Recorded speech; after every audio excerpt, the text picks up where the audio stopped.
curtain goes up, and the curtain's going up, and I'm so excited. When they announced this show, I got so excited because I'm a huge fan of the delightfully, wonderfully weird Reflections on Crooked Walking, written back in the 80s, and I am fangirling like crazy because I'm talking with Ann Mortifee. Ann Mortifee, how are you? Oh God, I'm great. I'm just great. Now, Yeah, you I'm just really came good. back from Argentina, and you're in Vancouver for the remount of your show. I know. When Donna Spencer called and said we want to do Reflections, I went, hallelujah. It's such a wild show. Now, when it was like 83, 85? No, I think we did the first one in 80. Oh, there you go. And then we did it for 3 or 4 or even 5 years running. I can't remember the details at the Arts Club. Yeah. Yeah, you know what? The Reflections on Crooked Walking, if I could just say about the Arts Club. The Arts Club has had a couple of anniversaries, right? They had the 30th or 40th or whatever. Yeah. And they were doing like, this season, it's all of our past hits. And I was always like, where's Reflections? You did it like 5 times. You need to do a deeper cut into your history. I know. It's funny. All those great shows, so many of the things that were part of the Arts Club don't seem to come out. I know. Like, what was it? Some other old classics, Talking Dirty, which probably didn't age well. And Angry Housewives was another show that was like a defining show for that stuff. But let's talk about your show. Let's not talk about the Arts Club and all their shows. Let's talk about your show. So thank you.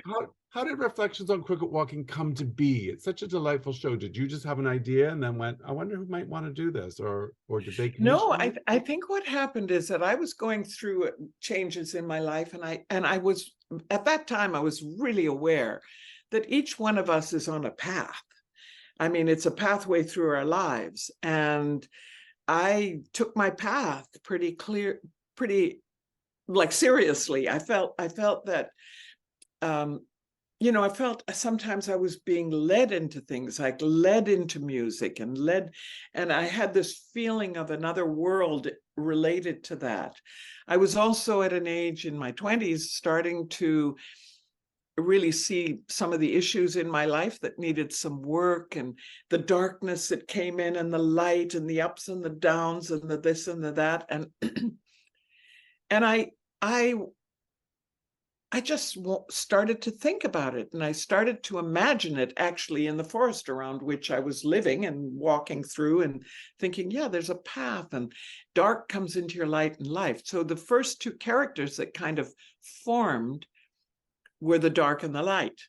Ooh. The doorman and Opia, and how it was sometimes the things that were the hardest for me that I got clues to what I wouldn't do anymore, or whatever it was. And that there were things that prompted me and made me hungry to learn more. And so I started to look at myself. And when I said, wow, maybe if I wrote a musical about this, and I thought, oh, how on earth do you write a musical? So I literally went to the library. And I said, do you have any scripts of musicals? And they said, no, but we have some plays. And I said, well, great. Could I look at a play? So I just opened this play, and then opened another play and said, well, they put a title, and then they say where things are going to happen. And then somebody says something. So I said, it can't be that hard. Lovely. Now, so story structure, that'll come. That'll come. Yeah. I didn't have any of that going on at all.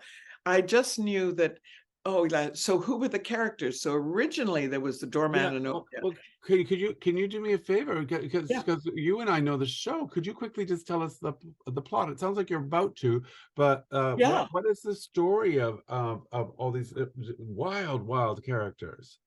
Well, it was about what I was going through, which was. But we're not going to see these 4 these characters who wake up one day and realize they are the only ones left awake in a town full of sleeping sickness, where everyone has fallen asleep. So they head off into the forest to find a cure to the sleeping sickness.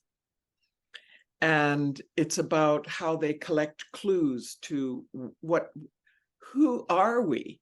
I mean, that's what my question was, is who are we? What are we doing? Why do we have wars again and again when it's so clearly stupid? It just hurts a lot of people. What's that about? And here we are. It's as relevant today as it was back then.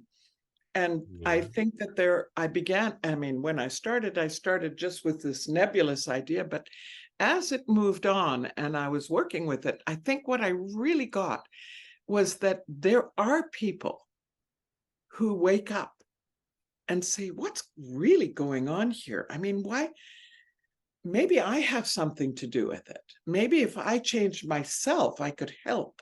Maybe we could all change and do it better. What are the clues that would help me to grow as a human being in a better way? So I sectioned myself without knowing I was doing it until years later. But I was like Reverend Blinkers, well, maybe this book will show me. I'd gone through a religious phase when I was fairly Christian and very religious about it. And I said, but then you find discrepancies in your thinking and you can't stay there and you feel a loss at losing the structure that you had. And then I said, well, and I'm clearly feather toes. I mean, beauty is truth and truth beauty, and that's all you need to know. Just be optimistic and it's all going to work out. And I discovered that isn't always true. No, because sometimes if you is that thing now that I recently came to, you can't be like what they sometimes call toxic positivity, where you're just like, I'm blind to everything because I only want to see the light, because that's how you can also be betrayed or hurt. Because you have to be betray aware. And hurt others. Also, without realizing you are. And then, of course, there was the part in me that just would suffer, like Sufferton, and just feel, oh my God, they're killing each other in fill in the blank. And I broke my heart. And well, maybe if I can, suffer enough, I can actually, as Sufferton would say, enter the kingdom of the good guys and be able to help, Right. Nice. So that character was very big in me too. And then there was Gabrielle, or Gabby, who was basically curious. Right. Like really, really curious about life and what does it mean. And I knew in myself, I sort of used to say, I feel like I'm following breadcrumbs through the forest, like Hansel and Gretel, and trying to find out, what is the meaning of all this? Where are we going? The whole show was really, I look back on it with so much fondness because it led me somewhere. Nice. I did not make up the ending. The ending appeared through the process. I didn't know where they were going from scene to scene. That they started looking for clues, and so there had to be a U and an R and an E and CUR, E in it. But whoa, it worked out so well. Nice. Yes, it worked out so well in the end, and I that was my first experience of, as an artist, really being led to something that I did not know. Nice. Yeah. It came down and said, come out and be on this stage, and it's such delightful music. Now we're almost out of time, but the songs are all so bubbly and light. Like, they do exist on the Ann Mortifee YouTube page, and so I was just listening to them before we did this, and I got up to Tentacles Tingle. So were there any songs, like when you created it all those years ago, was there any songs we went, oh, this one's not fitting, or everything that came out of your fingertips ended up in the show? Like sometimes No, there were definitely things. There were characters who I had a little graveyard for. Oh, There was a Mrs. Ornithal and a Sardonis. And Mrs. Ornithal was my impulsive self who would leap into things and fly away in great bliss and then go, whoa, wrong person, wrong place. Oh my God, what was I thinking? But she had to go. And so those songs disappeared.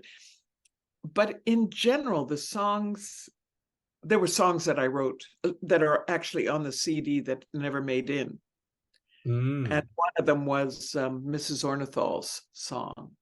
oh wow! I'll as I continue listening, because I used to have the cassette tape. When the Arts Club one year, I don't know if they did it every year or they were just getting rid of stock every year. Oh yeah, right? I know. Oh, the tapes again. And I actually was digging around for it, going, "Did I keep that? Is that here somewhere?" And I couldn't find it anywhere in my place. I was like, "Oh, I was going to show it to her," but it's gone. It's gone. Yeah. Well, and are you excited about seeing? Yeah, because you're in Vancouver now, back from Yep. Argentina. Are you? I guess openings this week, Wednesday. Is it? Yeah. It's opening on Wednesday. I'm really excited because if it could be done on a smaller stage without the white ice and and all the wonderful things that you can do in a larger theater, I would be so thrilled, because I do think of all the things that I've created, I meet someone in the spaghetti section of the Safeway and they say, "Oh my God, I saw Reflections. When is someone going to bring it back?" That changed my life as a young person. Oh. I went 4 times with my grandmother, or whatever. And now they're grandmothers. Yeah. What can I say? And so, yeah, I'm really happy about it because I do think it has something for today. Oh, for sure. Because it's still the same feelings I have as I had then. I don't think I've ever done anything quite so whimsical and wonderful, actually. I'm wondering now too. For me, I'm very excited to see it again, and because of the fact that, like, when I saw it, of course, 20 years ago. No, it's longer than that. I was quite young, and I wonder if it's going to land on me differently now that I'm older. I think it's a delightful show. Like I said, when I go jogging, I sing songs from it all the time. Magic Door is one that it's interesting listening to it on the YouTube page. I was like, oh, I've got some of the words wrong. It's funny because Magic Door has turned out to be my life. Nice. Really, because I open doors. I'm not afraid to go through them. Some of them are like, why am I doing this? And is this part of my path, really? And then they turn out to be magical. I mean, I've had so many serendipitous experiences, and I look at it and I go, well, that was Paul, being with Paul Horn. Nice. I mean, when we got together, I just said, wow, this is the best Magic Door I've ever gone through. Nice. Well, and you're going to be walking through a magic door as you step through the Firehall Arts Center to witness your opening night again for this wonderful, wonderful Reflections on Cricket Walking. I am so looking forward to it. And thank you so much for taking time. I'm sure you're a little bit jet lagged from your trip, but you look resplendent. Oh, thank you, darling. We'll see you at the theater. Oh, I look forward to seeing you, David. Okay. Bye, honey. Thanks so much.